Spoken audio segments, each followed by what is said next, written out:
지혜의 말은 준비된 자만이 이해할 수 있는 귀에만 들린다. 카발리온. 고대부터 비밀 조직들은 우리 사회에 강력한 영향을 미쳐왔으며 그들은 종종 그림자 속에서 활동했습니다. 가장 유명한 조직들 중에는 일루미나티, 스컬 앤 본즈, 사이언톨로지, 노즈크루시언 및 템플 기사단 등이 있으며 이외에도 수많은 단체들이 있습니다. 이들 조직들은 대중에게 공개되지 않은 비밀 지식을 소유하고 있으며 이는 그들에게 불공정한 우위를 제공합니다. 이러한 지식은 각 사회의 엘리트들만이 접근할 수 있도록 엄중히 보호되고 있습니다. 많은 비밀 조직들이 파괴되거나 숨어야 했지만 오늘날에도 여전히 활동 중인 소수의 조직이 존재합니다. 그 중에서도 특히 눈에 띄는 조직이 바로 프리메이슨입니다. 프리메이슨은 중세시대부터 존재해왔다고 전해지지만 그 진정한 기원은 여전히 미스터리로 남아 있습니다. 처음에 메이슨들은 특히 유럽 전역에서 고딕 양식의 성당을 포함한 웅장한 건축물을 짓는 책임을 맡았지만 1717년 영국에서 그랜드 로지가 설립되면서 프리메이슨은 철학적이고 비밀스러운 지식에 더 집중하기 시작했습니다. 18세기 이후로 프리메이슨은 유럽 전역에 빠르게 확산되었으며 이후 다른 대륙으로도 퍼져나가면서 다양한 의식과 등급을 가진 여러 메이슨 조직들이 생겨났습니다. 프리메이슨 내부에는 모든 메이슨이 거쳐야 하는 세 가지 초기 단계가 있으며 이를 블루로지, 블루라지라고 합니다. 이 단계들은 다음과 같이 세 개의 등급으로 나뉩니다. 수습, 동료, 그리고 마지막으로 마스터 메이슨.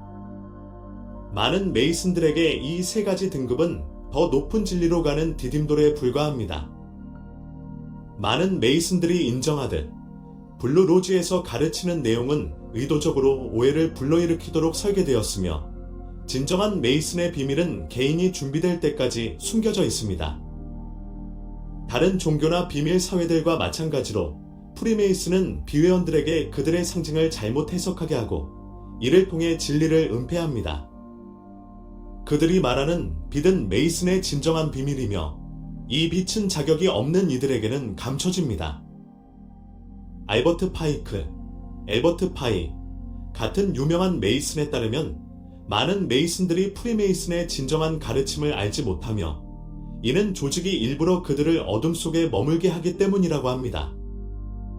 이러한 이유로 그들은 공개적으로 비밀이 없다고 주장하지만 사실 그들 자신이 비밀을 알지 못하는 경우가 많습니다.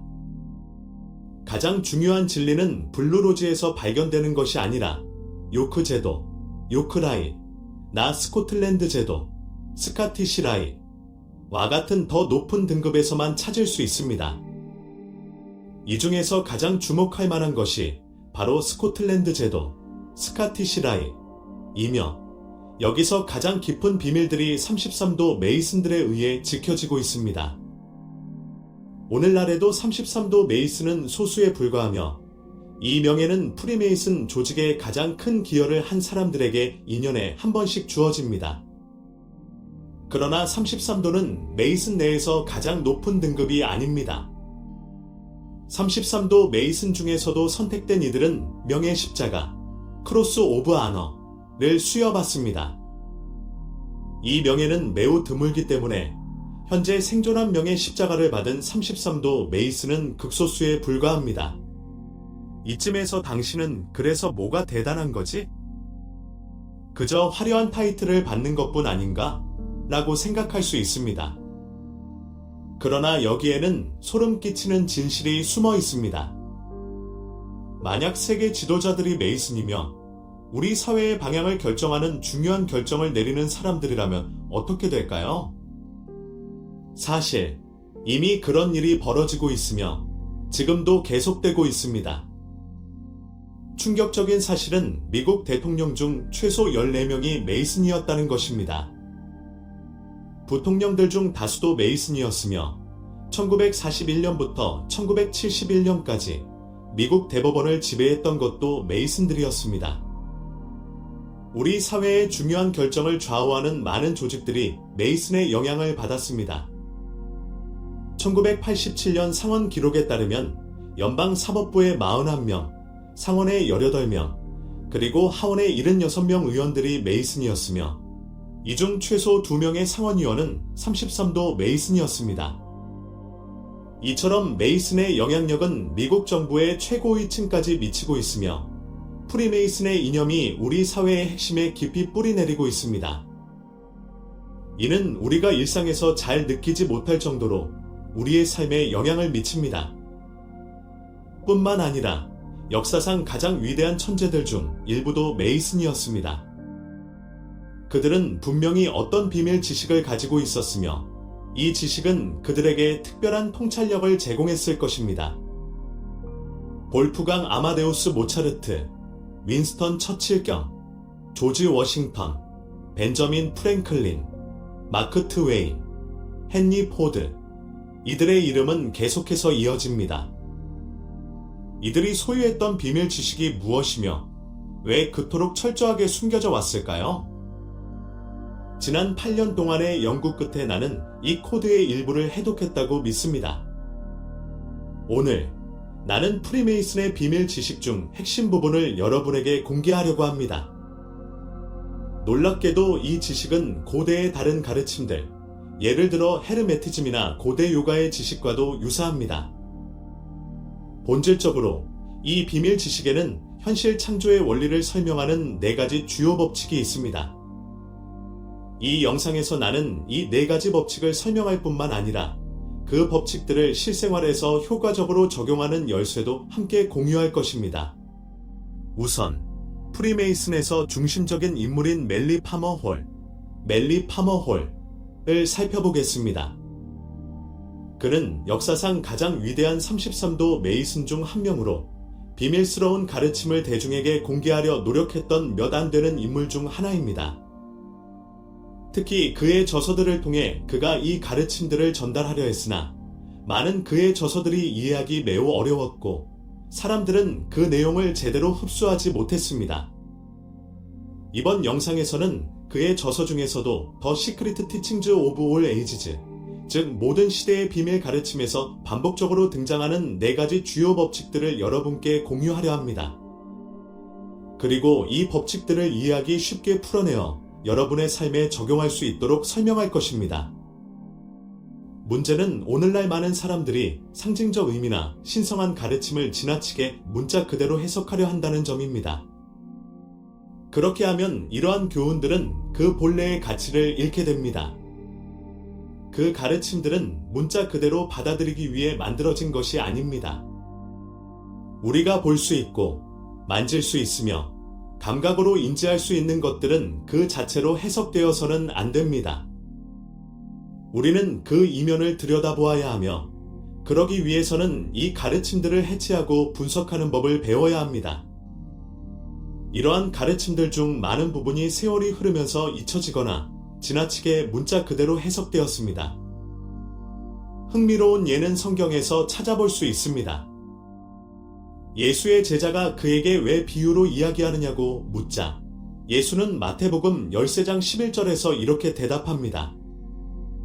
하늘나라의 비밀을 너희에게는 알게 하셨으나 그들에게는 그렇지 않았다. 예수는 계속해서 가진 자는 더 받겠고 없는 자는 가진 것마저 빼앗길 것이다 라고 말합니다. 이는 진정한 지식은 배움으로 얻는 것이 아니라 이미 내면에 존재하는 것이라는 뜻입니다. 이 구절은 우리가 참된 지식을 이해하는 데 매우 중요합니다. 참된 지식은 외부로부터 배울 수 있는 것이 아니라 이미 우리 안에 내재되어 있으며 그저 드러나기를 기다리고 있다는 것을 의미합니다. 우리가 하나님이 존재한다는 것을 확신하듯 이러한 깊은 지식도 믿음이 아닌 그저 알고 있는 것입니다. 저는 여러분이 이 4가지 법칙을 내면화하여 깊이 이해하길 바랍니다. 그렇게 될 때 이 법칙들은 자연스럽게 여러분의 삶의 일부가 될 것이며 여러분의 삶에서 놀라운 변화를 경험하게 될 것입니다. 몇 년 후 여러분은 현재의 자신과 그때의 자신을 비교하며 얼마나 큰 변화를 겪었는지에 놀랄 것입니다. 이제 프리메이슨의 가르침, 멜리 파머 홀의 교훈, 그리고 요가, 불교, 힌두교와 같은 고대 텍스트에서 반복적으로 등장하는 첫 번째 법칙인 의식의 법칙을 살펴보겠습니다. 멜리 호른지에는 아무것도 두려워하지 않지만 더 깊은 이해를 통해 자신의 근원 앞에 겸손히 머리를 숙이며 삶의 신비 속에 담긴 아름다움, 부드러움, 그리고 온화함을 본 모든 것들을 사랑한다고 말합니다. 여기서 핵심 주제는 근원입니다.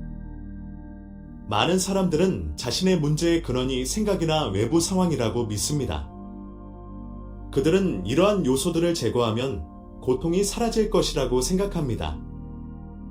하지만 삶은 물리적, 정신적으로 모두 주기와 파동 속에서 이루어지며 그로부터 도망칠 방법은 없습니다. 우리가 저항하거나 도망치려고 할수록 더 깊이 얽매이게 됩니다. 진정한 탈출은 오직 죽음을 통해서만 가능하다는 것을 기억해야 합니다. 그러나 이러한 것들로부터 어떻게 죽은 것처럼 되어 고통을 받지 않을 수 있을까요? 어떻게 완전히 초연해질 수 있을까요? 그 답은 간단합니다. 근원으로 돌아가는 것입니다. 이를 위해서는 물리적으로나 정신적으로 일어나는 모든 것을 넘어선 상태에 도달해야 합니다. 비록 생각과 감정이 내부에서 일어나는 것처럼 보이지만 그것들조차도 우리의 진정한 자아 밖에 있는 것들입니다. 고대 요가 지식에서는 이 사실이 오래전부터 이해되고 있었습니다. 파탄잘리의 요가 수트라, 요거순너스에서 그는 약 3000년 전에 모든 현실이 어떻게 무에서 자발적으로 나타났는지를 설명합니다. 무가 스스로를 인식하기 시작하면서 의식이 생겨났고 의식은 다시 마음을 낳았으며 그 마음은 몸을 창조하게 되었습니다. 이러한 이유로 우리는 종종 정신적인 문제를 해결함으로써 신체적 문제를 해결할 수 있습니다. 마음은 육체적 질병을 만들어낼 수 있으며 그렇기 때문에 플라세보 효과가 매우 강력한 것입니다. 우리의 생각 패턴을 바꾸면 삶에서 다른 결과를 만들고 심지어 신체적인 치유를 이끌어낼 수 있습니다. 따라서 삶에서 진정으로 가치 있는 것을 창조하려면 의식에 접근해야 합니다. 그렇다면 어떻게 의식에 접근할 수 있을까요? 그것은 우리가 관찰이라는 능력을 사용할 때 가능합니다. 우리가 외부에서 일어나고 있는 일들, 그리고 내면에서 일어나고 있는 모든 것들을 관찰하기 시작할 때 우리는 한 걸음 뒤로 물러나 증인이 됩니다. 이제 나와 함께 이 과정을 경험해 보세요. 주변에서 일어나는 모든 문제들, 당신이 겪고 있는 좋은 일들, 그것들을 모두 관찰해 보세요. 마찬가지로 당신이 떠올리는 모든 좋은 생각들이나 나쁜 생각들도 관찰할 수 있습니다. 여기서 핵심은 관찰입니다. 우리는 무언가를 창조하기 전에 먼저 그 공허함에 접근해야 합니다. 그렇지 않으면 우리가 창조하는 모든 것은 현재의 의식 상태에 의해 왜곡될 것입니다. 따라서 진정으로 가치 있고 의미 있는 것을 창조하려면 먼저 우리의 마음을 비워야 합니다. 마음을 비우는 가장 좋은 방법은 순수한 의식에 머무르는 것입니다. 이는 자신을 근원으로 보고 근원처럼 행동하며 근원을 자신과 분리된 무엇으로 보는 것이 아니라 자신이 이미 그 근원과 하나임을 인식하는 것을 의미합니다. 나는 존재한다. I am. 나는 인식을 완전히 할 때 아무런 꼬리표나 집착 없이 당신은 이미 의식과 접촉하게 됩니다. 여기서 간단한 연습이 도움이 될 수 있습니다. 자신의 호흡을 관찰해 보세요. 호흡의 패턴을 통제하려 하지 말고 공기가 들어가고 나가는 과정을 그저 관찰하는 것입니다. 이렇게 하면 당신은 호흡을 관찰하는 중립적인 활동을 인식하게 됩니다. 이것이 의식에 머무는 한 예입니다. 의식에 접근하려면 두 가지 주요 전제 조건이 필요합니다. 첫 번째는 외부나 내부에서 일어나는 일에 대한 완전한 수용입니다. 모든 상황을 있는 그대로 완전히 받아들이는 것이죠. 두 번째는 판단을 멈추는 것입니다. 일어나는 일에 대해 좋고 나쁨을 판단하지 않고 그저 일어나는 대로 받아들이는 것입니다. 이 두 가지 상태에 도달하면 어떤 일도 당신을 흔들 수 없게 됩니다. 당신은 불굴의 상태에 도달하는 것이죠. 이것이 목표입니다. 그리고 이를 달성하는 방법은 단순히 모든 일들을 관찰하고 증인이 되는 것입니다. 이제 이 상태에서 우리는 원하는 것을 창조할 수 있는 선택권을 갖게 됩니다. 이것은 우리를 두 번째 법칙, 명확성의 법칙으로 이끕니다. 의식에 접근하고 정신적, 육체적 사건들을 초월한 후에는 창조를 시작할 수 있습니다. 하지만 창조하기 위해서는 먼저 명확성이 필요합니다. 잠시 반성해 보세요. 자신이 언제 가장 자신감을 느끼는지 생각해 보세요. 자신감은 불확실성과 명확성의 부족에서 나오는 것이 아니라 순수한 명확성에서 나옵니다. 명확성이 있을 때 자신감은 자연스럽게 따라옵니다. 자신감을 가장하려 할 필요가 없습니다. 명확성이 있는 곳에서는 자신감이 자연스럽게 발생합니다. 많은 사람들은 자신감을 가장하려고 노력하는데 이는 내면의 명확성이 부족하기 때문입니다. 그들은 자신감을 연기하려 하지만 내적으로는 여전히 불확실합니다. 당신이 진정으로 원하는 것에 대한 명확성을 얻는 것이 필수적입니다. 그리고 이 명확성은 진정한 자신감을 만들어냅니다. 한 예로 수십억 달러 규모의 기업 CEO를 생각해 보세요. 이들은 매일 엄청난 압박을 겪고 있음에도 어떻게 놀랍도록 차분하고 침착하게 업무를 수행할 수 있을까요? 그들은 자신이 도달하고자 하는 목표에 대해 명확한 비전을 가지고 있기 때문입니다. 명확성은 가치 있는 어떤 것을 창조하기 위한 가장 기본적인 법칙 중 하나입니다. 무엇을 원하고 무엇을 원하지 않는지에 대해 명확해야 합니다. 멜리 홀은 그의 책 모든 시대의 비밀 가르침에서 인간의 자연 세계에서의 지위는 그의 생각의 질에 의해 결정된다고 말합니다. 당신의 생각의 질은 당신의 생각이 얼마나 순수한지를 의미합니다. 만약 당신의 생각이 저항이나 원하지 않는 것들로 오염되어 있다면 당신은 현실의 거울에 왜곡된 이미지를 제시하게 되고 그 왜곡된 이미지는 물리적 현실에 반영됩니다. 명확성을 얻기 위한 간단한 공식이 있습니다. 그것은 다음과 같습니다. 무엇 플러스 왜 플러스 누구 어떻게와 언제. 당신이 원하는 것과 그 이유, 그리고 그 목표를 달성하기 위해 어떤 사람이 되어야 하는지에 대해 명확해질 때 어떻게와 언제는 자연스럽게 나타나게 됩니다.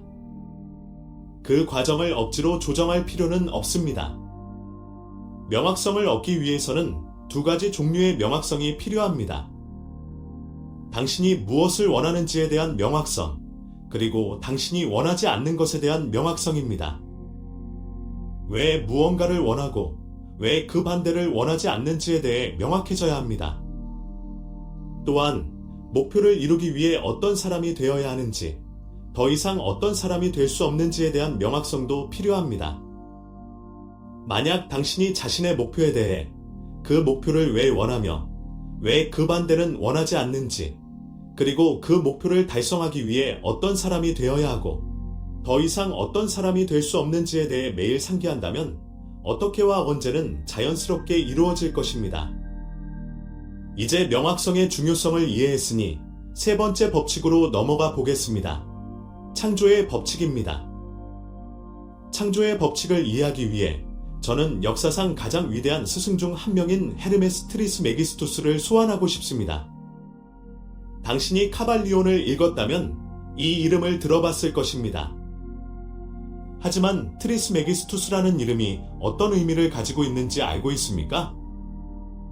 이 이름은 문자 그대로 세 번 위대한이라는 뜻으로 헤르메스가 세 가지 존재의 차원을 완전히 마스터했음을 의미합니다. 물질적 차원, 정신적 차원, 그리고 영적 차원. 이 세 가지 차원을 완전히 마스터하면 이집트인들이 그를 신들의 신이라고 부른 이유를 이해할 수 있습니다. 창조의 과정을 마스터하기 위해서는 이 세 가지 차원 사이에서 조화와 일치가 이루어져야 합니다. 예를 들어, 내 영혼이 어떤 것을 원하지만 내 마음이 다르게 생각하고 내 신체적인 행동이 그 목표와 맞지 않다면 영적, 정신적, 물리적 차원 간의 일치가 이루어지지 않은 것입니다. 이렇게 되면 목표가 실현될 가능성은 매우 낮아집니다. 그래서 의식과 명확성이 매우 중요한 것입니다. 물리적 차원, 즉 가장 낮은 차원을 마스터하기 위해서는 행동이 필요합니다. 물리적 차원에서 무언가를 조직하기 위해서는 물리적 행동을 취해야 합니다. 가장 쉬운 방법은 자신이 해야 한다고 생각하는 행동을 하여 목표를 향해 나아가는 것입니다. 간단하게 말해 물리적인 행동을 취하세요. 많은 자기계발 전문가나 스승들이 행동이 필요 없다고 주장하며 단지 시각화만으로도 어떤 일이 일어날 수 있다고 말할 수도 있습니다. 이에 대해 저는 이렇게 말하고 싶습니다. 이는 완전한 오해에서 비롯된 것입니다. 내적 세계와 외적 세계가 분리되어 있다고 생각하는 것에서 오는 착각이죠. 사실은 영적, 정신적, 물리적 차원이 모두 상호 연결되어 있습니다. 이것은 익사하려는 남자의 이야기와 비슷합니다. 그는 하나님이 나를 구해주실 거야, 하나님이 나를 구해주실 거야 라고 말합니다. 그에게 보트가 와서 구하겠다고 하지만 그는 하나님이 구해주실 거라며 거절합니다. 이 일이 여러 차례 반복되었고 결국 그는 익사하고 맙니다. 죽은 후 하나님은 그에게 묻습니다. 내가 너에게 6번이나 보트를 보냈는데 왜 도움을 받지 않았느냐? 당신이 목표를 달성하는 가장 쉬운 방법이 행동이라면 왜 그 방법을 선택하지 않겠습니까? 단지 정신적인 능력만으로 목표를 달성하려 하는 것은 왜곡된 접근입니다. 세 가지 차원 사이에 일치가 있어야 하며 행동은 필수적인 과정입니다. 그러나 이것만이 전부는 아닙니다. 행동은 당신의 믿음이 일치하지 않을 때, 즉 당신의 생각이 불일치할 때, 또는 당신의 영혼이 그 목표와 조화를 이루지 않을 때는 효과가 없습니다. 일치되지 않은 상태에서 행동을 강요하는 것은 마치 산을 밀어내려는 것과 같습니다. 다음으로 마스터해야 할 차원은 정신적 차원입니다. 이것은 시각화 또는 목표 실현에 대한 정신적 구성을 통해 이루어집니다.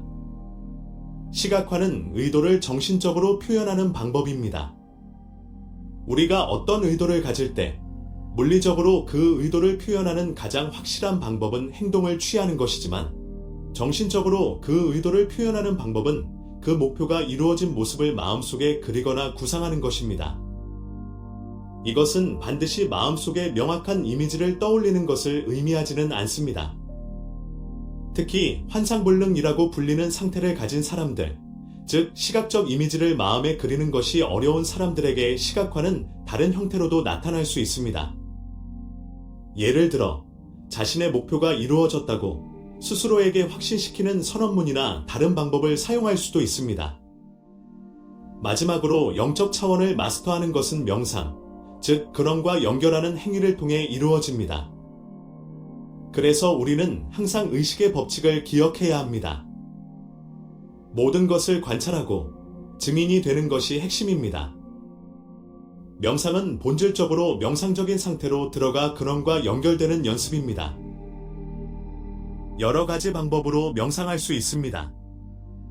숨을 관찰하거나 다양한 운동을 하거나 가이드 명상을 통해 근원과 연결될 수 있습니다.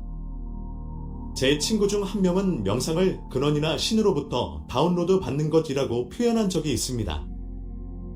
반면 시각화는 업로드하는 과정과 같다고 설명합니다. 비록 이는 단순한 비유에 불과하지만 두 개념을 이해하는 데 도움이 됩니다. 이제 네 번째 법칙, 균형의 법칙으로 넘어가 보겠습니다. 균형의 법칙은 고대 프리메이슨 가르침의 핵심 중 하나입니다. 멜리 홀은 모든 시대의 비밀 가르침에서 진정한 사고나 영성이 이루어지기 전에 마음과 몸은 완벽한 균형에 도달해야 한다고 말합니다. 이 말은 무엇을 의미할까요? 고대 요가 지식에서는 바이라갸, 베리지아, 초연함, 아비아사, 에벼저, 끊임없는 노력 사이에서 균형을 이루어야 한다고 가르칩니다. 3000년 전 파탄잘리도 그의 요가 수트라에서 이와 같은 내용을 이야기했습니다. 이 모든 전통은 공통된 교훈을 가지고 있습니다. 자신 안에서 균형을 찾지 못하면 우주는 스스로 균형을 맞추려는 상황을 창조하게 됩니다. 우주는 완벽하게 균형 잡힌 시스템이기 때문입니다. 우리가 이 균형을 깨뜨릴 때 그것을 복원하기 위한 새로운 상황이 나타나게 됩니다. 이 점을 설명하기 위해 이런 예를 생각해 보세요. 물체를 바닥에서 들어 올리면 그 물체는 잠재적인 중력 에너지를 얻게 됩니다. 당신이 그 물체를 놓으면 그 잠재적인 에너지는 그 물체가 떨어질 때 운동 에너지로 변환됩니다. 에너지 보존 법칙은 완벽하며 이 시스템은 완벽한 균형을 이룹니다. 우리의 삶에도 동일한 원리가 적용됩니다. 바이라갸와 아비아사의 법칙은 우리가 노력과 결과에 대한 집착 사이에서 균형을 이뤄야 한다는 것을 가르칩니다. 즉, 우리는 우리의 힘으로 할 수 있는 일을 하되 결과에 집착하지 말아야 한다는 뜻입니다. 당신이 인생에서 어떤 목표를 완전히 내려놓고 그에 대한 기대를 버릴 때 일들이 자연스럽게 맞춰지는 순간을 경험한 적이 있습니까? 열심히 노력하면서도 결과에 대해 걱정하지 않을 때 결국 예상치 못한 방식으로 일이 잘 풀리는 것을 느낄 수 있을 것입니다. 이것이 바로 균형을 이루는 법입니다. 이제 당신이 어떤 목표에 많은 에너지를 쏟는 상황을 상상해 보세요. 만약 그 결과에 지나치게 집착한다면 그 에너지의 일부는 실패에 대한 저항으로 낭비될 것입니다. 예를 들어 실패하지 않기를 또는 모든 것이 잘 되기를 바라는 생각에 사로잡혀 있다면 당신의 의도적인 에너지 중 상당 부분이 저항하는 데 사용되고 있습니다. 결국 목표를 향해 나아가는 에너지는 줄어들게 됩니다. 반대로 당신이 100%의 에너지를 오직 목표를 향해 집중하고 결과는 상관없다. 나는 자유롭고 신이 나와 함께한다. 무엇이든지 할 수 있다. 라는 마음가짐으로 행동한다면 어떻게 될까요? 만약 실패한다면 우리는 그저 교훈을 얻고 계속 나아갑니다. 이런 마음 상태에서는 당신은 가볍고 자유로우며 마치 어린아이처럼 엄청난 에너지를 얻게 됩니다. 그 결과 목표를 달성하는 과정은 거의 마법처럼 흐르게 됩니다. 당신이 이러한 균형 상태에 도달하면 인생의 모든 노력이 자연스럽게 당신의 존재의 표현으로 이어집니다. 당신은 항상 균형을 이루며 제약 없이 자유롭게 앞으로 나아갈 수 있게 됩니다. 이 원칙을 삶에 적용하기 위해서는 두 가지 중요한 포인트를 기억해야 합니다. 첫째, 우리는 모두 목표와 결과를 이루기 위한 열망을 가지고 있다는 사실입니다. 그러나 그 결과는 100% 우리 통제하에 있지 않다는 점도 이해해야 합니다. 종종 결과는 우리가 무엇을 하느냐에 따라 달라지는 2차적 또는 3차적 영향입니다.